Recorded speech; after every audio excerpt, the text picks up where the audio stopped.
BJP, Congress और निर्दलीय तीनों ही यहां पर अपनी अपनी दावे करते हुए और अपना अपना दमखम दिखाते हुए नजर आ रहे हैं। आगे बढ़ेंगे। काशीपुर निकाय चुनाव की मतगणना के दौरान हंगामा देखने को मिला। पत्रकारों और सुरक्षा कर्मियों के बीच तीखी नोकझोंक हुई है। पत्रकारों को मतगणना बूथ स्थल से दूर रोकने पर विरोध किया गया। कांग्रेस प्रत्याशी संदीप सहगल का बयान सामने आया, पत्रकारों को रोकना चौथे स्तंभ पर जंजीरें डालने जैसा है। तो देखिए, काउंटिंग सुबह 8 बजे से लगातार जारी है, लेकिन अगर काउंटिंग केंद्रों के बाहर की अगर हम बात करें तो यहां पर भी भारी सुरक्षा व्यवस्था देखने को मिल रही है। लिहाजा सुरक्षा कर्मियों और जो मीडिया के लोग वहां पर मौजूद है, जो पत्रकार वहां पर मौजूद है, उनके बीच में तीखी नोकझोंक हुई है।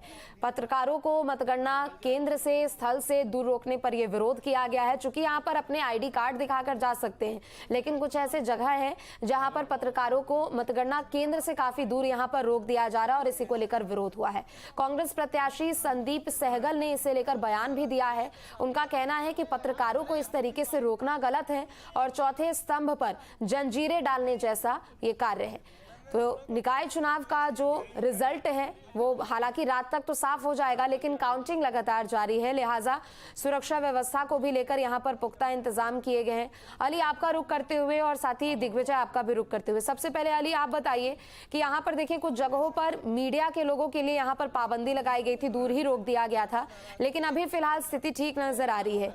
अगर हम प्रत्याशियों के समर्थकों की बात करें तो उनकी अभी चहलकदमी क्या केंद्रों के बाहर नजर आ रही है, लिहाजा उनको भी क्या रोका जा रहा है बाहर?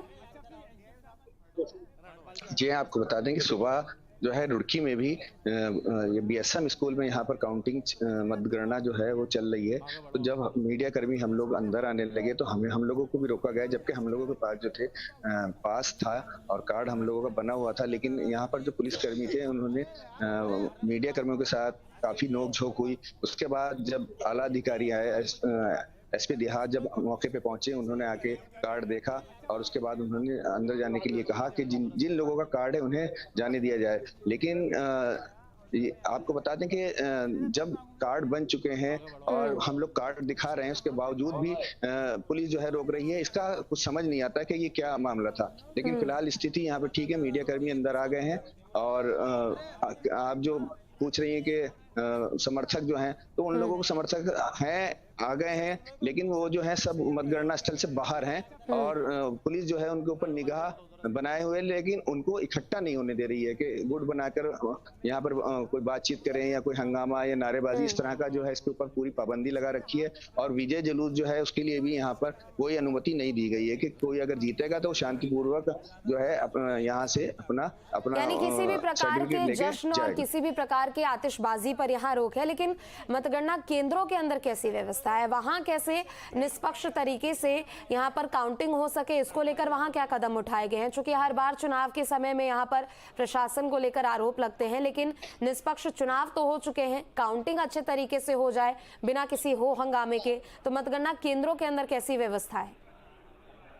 जी, आपको बताएं कि मतगणना केंद्रों के अंदर यहाँ पर रुड़की में जो है व्यवस्था जो है, अंदर जो एजेंट हैं उनको कार्ड इशू करे गए हैं, वो अंदर हैं और अपनी भी पैनी नजर रखें। लेकिन अभी कुछ देर पहले जो है अंदर काफी हंगामा हुआ था, क्योंकि एजेंट जो है बाहर से कुछ टोका टाकी कर रहे थे, क्योंकि जो मतगणना कर रहे हैं, जो बैठे हुए मतगणना कर रहे हैं, उनके साथ कुछ उनकी तू मैम हुई, जिसकी वजह से पुलिस ने जो है उनको, जो लोग अंदर थे उनको बाहर निकाला।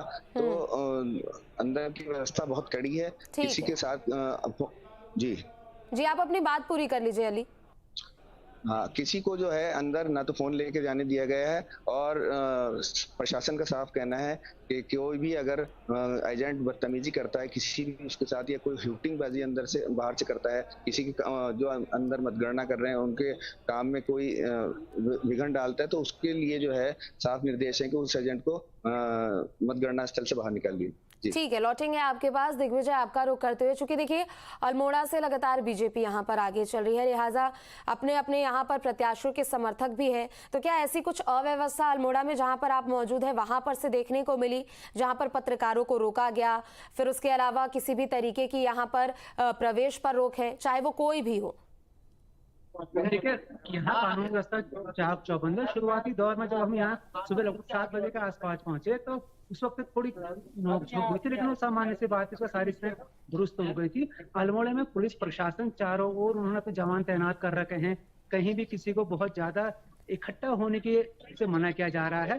कुछ देर पहले यहाँ जो पार्षद जीते थे उनके कुछ समर्थक यहाँ ढोल लेके आ गए थे, तो पुलिस वालों ने उनको तत्काल ढोल बंद कराया, उनको वापस भेज दिया। कहीं भी लोगों को एकजुट होने नहीं दिया जा रहा है। बता दें, मतदान के दिन रामशिला वार्ड में थोड़ा तनाव हो गया था। कांग्रेस और भाजपा के लोग बिल्कुल आमने सामने आकर धक्का मुक्की तब हुई थी। उसके बाद कल थाने में भी धरना प्रदर्शन हुआ था, कांग्रेस वालों ने धरना दिया था रिपोर्ट दर्ज करने के बाबत। फिलहाल अल्मोड़े में अभी कोई ऐसी स्थिति नहीं है कि जिससे लगे कि हालात आउट ऑफ कंट्रोल होंगे। पुलिस प्रशासन ने सारी व्यवस्थाएं चाक चौबंद कर रखी हैं, जिसपे जरा भी संदेह हो रहा है जहां पर को लोगों की भीड़ पे उनको तत्काल अलग किया जा रहा है। कुछ देर पहले जिलाधिकारी और पुलिस कप्तान ने मतगणना स्थल का दौरा किया था, वो लगातार फोन से संपर्क पे हैं।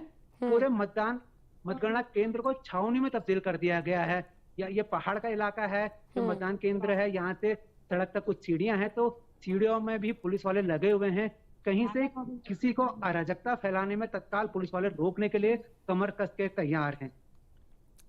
ठीक है दिग्विजय, चूंकि ये तो रही सुरक्षा व्यवस्था को लेकर क्या कुछ यहाँ पर तैयारी की गई है, लेकिन बात अगर हम 23 जनवरी की करें यानी वोटिंग के दिन की बात करें तो देखिए अल्मोड़ा नगर निगम पहली बार अब अस्तित्व में आया है, लिहाजा यहाँ पर पहली बार चुनाव हो रहे हैं।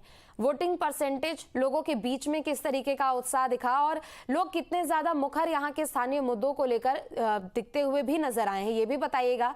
क्योंकि देखिए 3 नगर निगम इस बार नए जुड़े हैं, लिहाजा अल्मोड़ा की बात करें तो चाहे वो निर्दलीय हो, चाहे बीजेपी हो या फिर कांग्रेस हो, राजनीतिक लिहाज पर काफी ज्यादा महत्वपूर्ण है और पूरी यहाँ पर जी जान लगा दिए गए थे। क्योंकि सीएम भी बार बार यहाँ पर प्रचार प्रसार कर रहे थे, विरोधी पार्टियों की भी ओर से तमाम आरोप लगाए गए थे। तो कितनी ज्यादा यहाँ पर अभी हलचल नजर आ रही है जमीनी स्तर पर?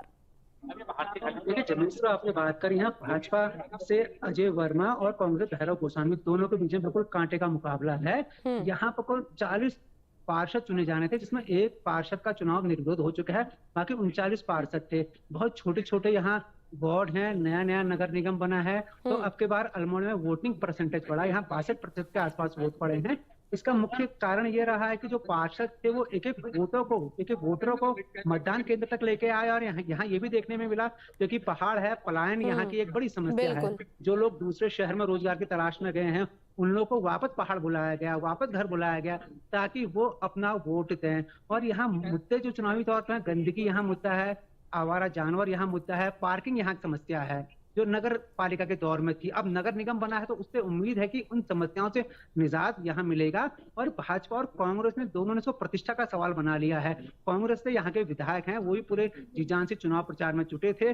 वहीं भाजपा में जो इससे पहले कई बार गुटबाजी देखने को मिली थी, अब की बार उसकी शिकायतें हैं, लेकिन पहले की बनिस्बत थोड़ी कम शिकायतें हैं। भाजपा ने भी एकजुट होकर चुनाव यहाँ लड़ा है। अंदरूनी सूत्रों से जानकारी मिली है कि संघ ने वहां सख्त हिदायत अपने सभी नेताओं को दी थी कि वो लोग कहीं भी दाएं बाएं ना हो, अगर कोई दाएं बाएं होता है तो उसके खिलाफ कड़े कदम उठाए जाएंगे। उसका शुरुआती जो पहले राउंड का मतगणना हुई उसमें असर दिखा है कि भाजपा यहाँ आगे है। अभी बाद के राउंड की और गणना होनी है, 3 राउंड और होने हैं, उसके बाद स्थिति पूर्ण रूप से स्पष्ट हो पाएगी। और यहाँ पर कोई बात की जाए तो कांग्रेस और भाजपा के 2 ही उम्मीदवार आमने सामने थे। कांग्रेस के बागी अमन अंसारी ने यहाँ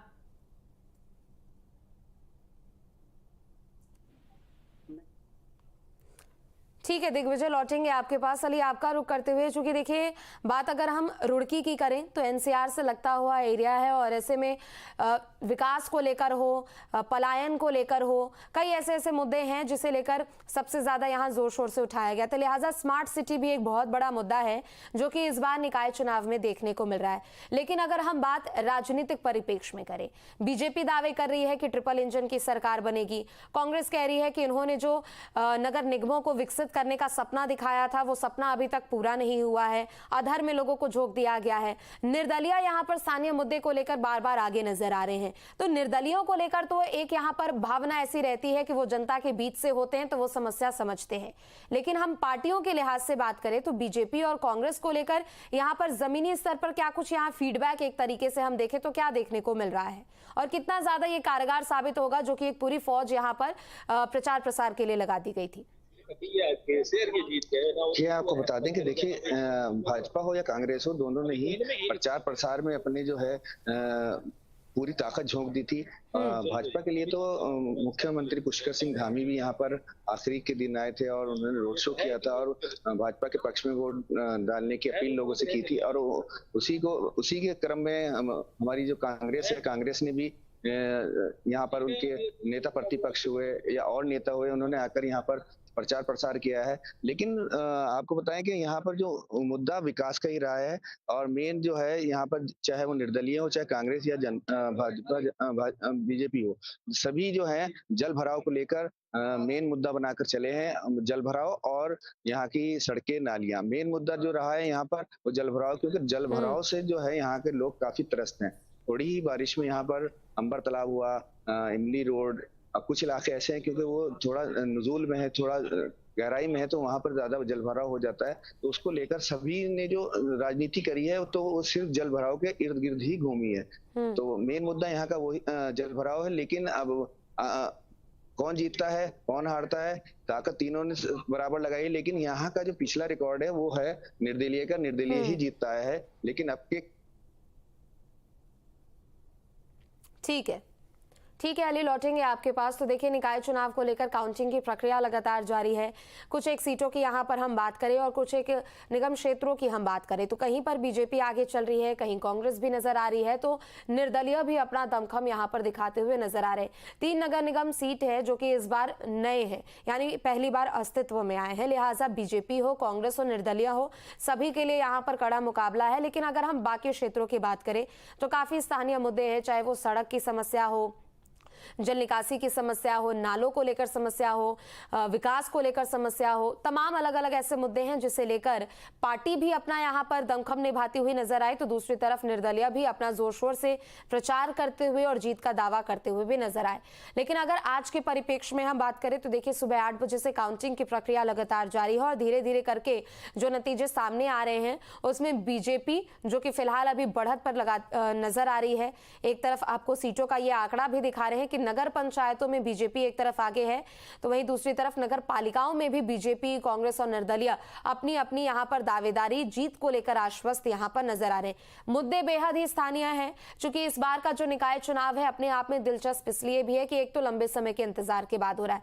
पिछले 1 साल से लेकर सरकार पर भी ये दारोमदार था कि आखिर सरकार कब ये निकाय चुनाव करा पाती है और कई सवाल भी उठ रहे थे। और चलिए, इस बीच बड़ी खबर आपको बता दें, लंबगांव नगर पंचायत से बीजेपी के रोशन रांगड़ जीते।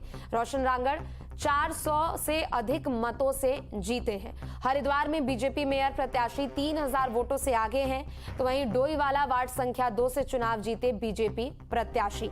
तो नगर निगम श्रीनगर वार्ड 8 से निर्दलीय प्रत्याशी विजयी हैं, तो वहीं दूसरी तरफ लंबगांव नगर पंचायत से अध्यक्ष पद पर बीजेपी प्रत्याशी जीते हैं। चमोली नगर पंचायत पीपलकोटी में कांग्रेस प्रत्याशी जीती हैं, तो चमियाला नगर पंचायत में बीजेपी के गोविंद सिंह राणा जीते हैं।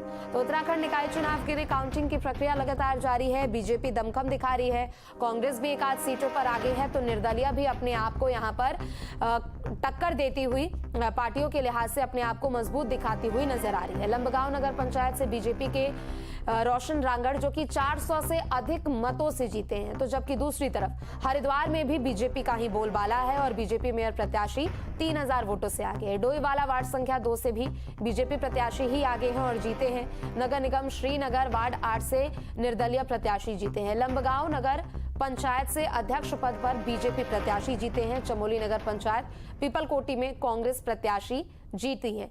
चमियाला नगर पंचायत में बीजेपी के गोविंद सिंह राणा जीते हैं।